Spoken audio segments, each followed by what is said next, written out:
Alors maintenant, je vais vous parler de l'archipel de l'ingénierie de la formation. Alors pourquoi on parle d'archipel L'archipel, eh ben, écoutez, moi je parle de l'archipel des Glénans, qui est au large de la Bretagne. Ben oui, c'est 9 îles qui sont toutes différentes, mais qui forment une configuration. Ça veut dire que c'est une forme. On avait tendance, je pense, dans les années précédentes, de penser la formation à travers un corpus stabilisé, comme un continent. Et donc, maintenant, l'hypothèse que nous faisons, nous, après un colloque en 2009 à Rennes, mais alimenté par Annie Yetter, enfin par des acteurs de plusieurs universités, c'est que l'ingénierie de formation est en train d'éclater en trois îles. Et je vais vous dire pourquoi. Il y a un phénomène important, c'est la régionalisation de la formation. Et ça, il y avait en France, pays quand même assez centralisateur, une politique nationale de formation. Et maintenant, entre la région Bretagne, Pays de Loire et Lorraine, il y a sans doute 3 politiques régionales de formation. Ça veut dire que vous avez des élus qui peuvent définir des orientations différentes pour être moteur de tel développement de la formation plutôt qu'un autre. Et les régions ont pouvoir, leur compétence principale, c'est la formation professionnelle.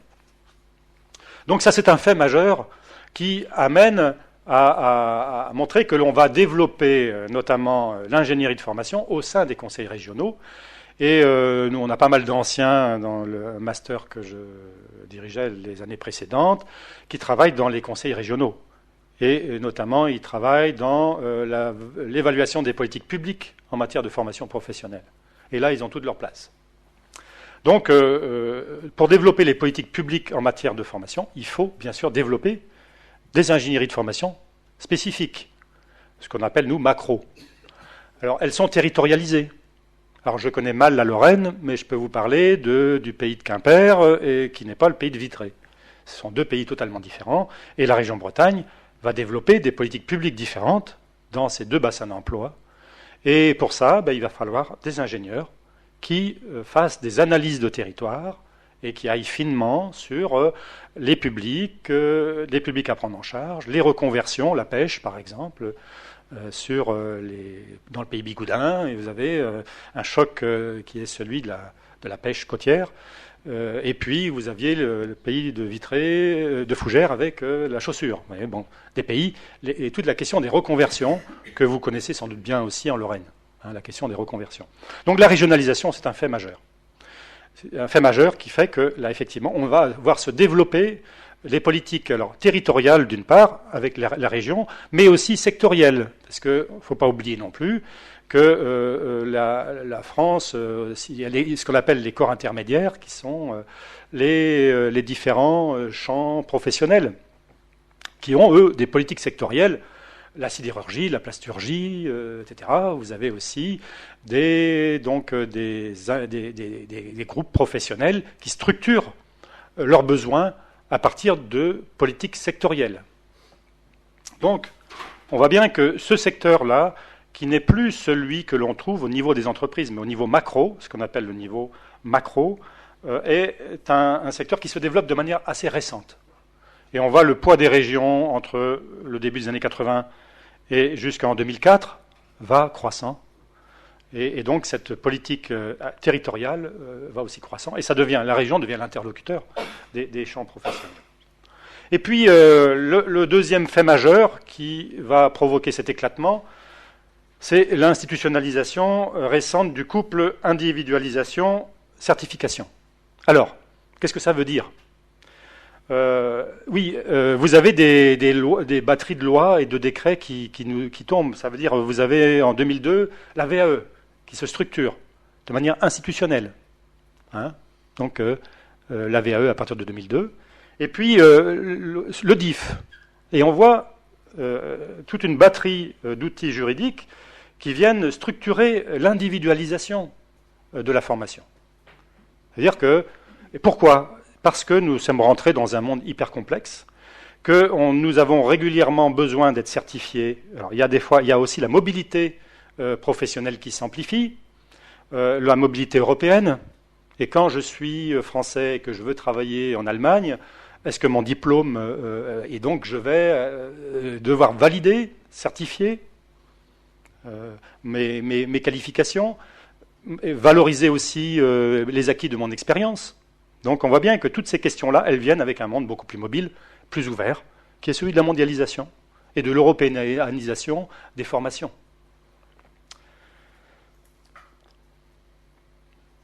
Alors, c'est pour ça que le nouveau paysage de l'ingénierie de formation va se partager en trois niveaux.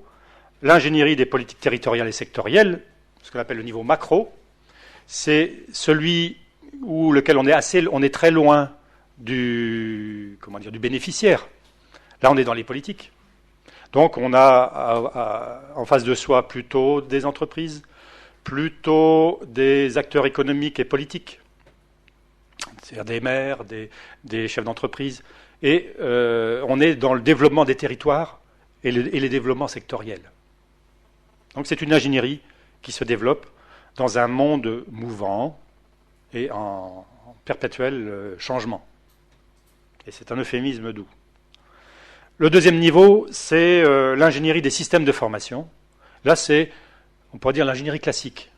C'est celle que l'on va trouver au niveau d'une entreprise. C'est un groupe ici en Lorraine qui décide, avec une mutation technologique, de former l'ensemble de ses salariés et qui va demander à un centre de formation de faire intervenir des ingénieurs formation qui vont devoir mettre en musique, analyser la demande de l'entreprise, essayer de voir le public, comprendre quelles sont les aspirations du public, voir quel sera le niveau de motivation pour justement suivre des séquences de formation. Et donc c'est ce qu'on appelle l'ingénierie de formation un peu classique, celle que l'on connaissait jusqu'à maintenant. Et donc on va la trouver au niveau des entreprises. Et là, l'ingénieur formation aura comme interlocuteur le DRH, le responsable formation, et puis aussi il aura voix au chapitre, il ira aussi voir des salariés, faire quelques sondages dans la phase préparatoire. Et puis le troisième niveau, alors le deuxième niveau il s'appelle méso, intermédiaire, et le troisième niveau, le plus micro, c'est celui qui est au plus près des individus. Et peut-être pour certains d'entre vous qui êtes dans le champ de l'insertion, on est véritablement dans les métiers de l'accompagnement. Et on est dans l'accompagnement des parcours de vie et de professionnalisation. Alors on a mis beaucoup de temps pour stabiliser, mais c'est un nom à rallonge. C'est l'ingénierie des dispositifs de gestion des parcours de professionnalisation. On n'a pas pu faire plus long.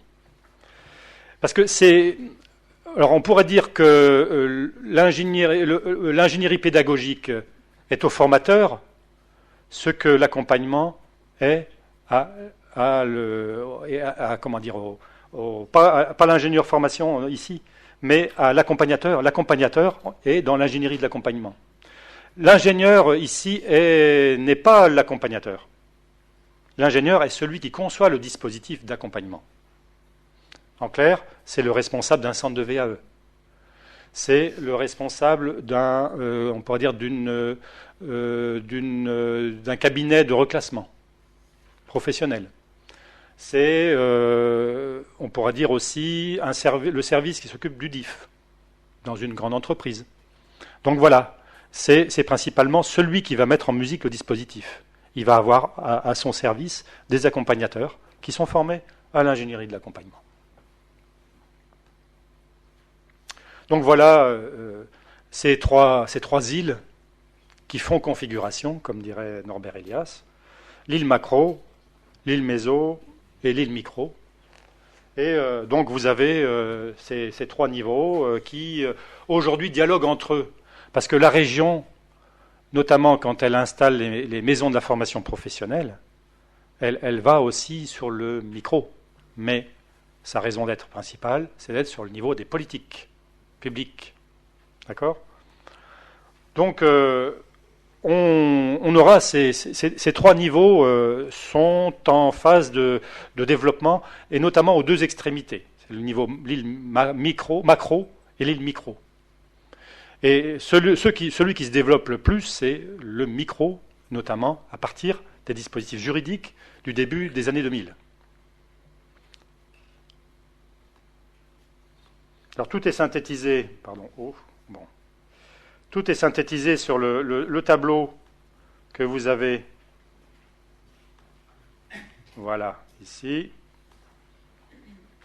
tableau à double entrée, et où là, donc, il y a alors, bien sûr que on essaye de séparer des éléments qui sont extrêmement joints, hein, mais c'est justement pour l'exercice. Donc on a ces trois niveaux qui définissent trois types d'ingénieurs formation. Hein, trois types d'ingénieurs formation. Ingénieur formation qui, comme je vous le dis, travaille avec des formateurs. Alors l'ingénieur formation aussi, il a donc dans ses différentes fonctions de gérer des moyens financiers. Ça veut dire que ses contraintes, c'est d'abord et avant tout les moyens qui seront mis à sa disposition. Donc c'est quelqu'un qui gère des moyens financiers, qui doit savoir recruter des formateurs adaptés au dispositif, et qui doit avoir une vision globale sur l'ensemble du dispositif, jusqu'à l'évaluation qui, pour lui, permet de comprendre le niveau d'atteinte des objectifs qui étaient envisagés au moment de l'analyse des besoins. Voilà. Est-ce que ça va ? Bon. Arrête là.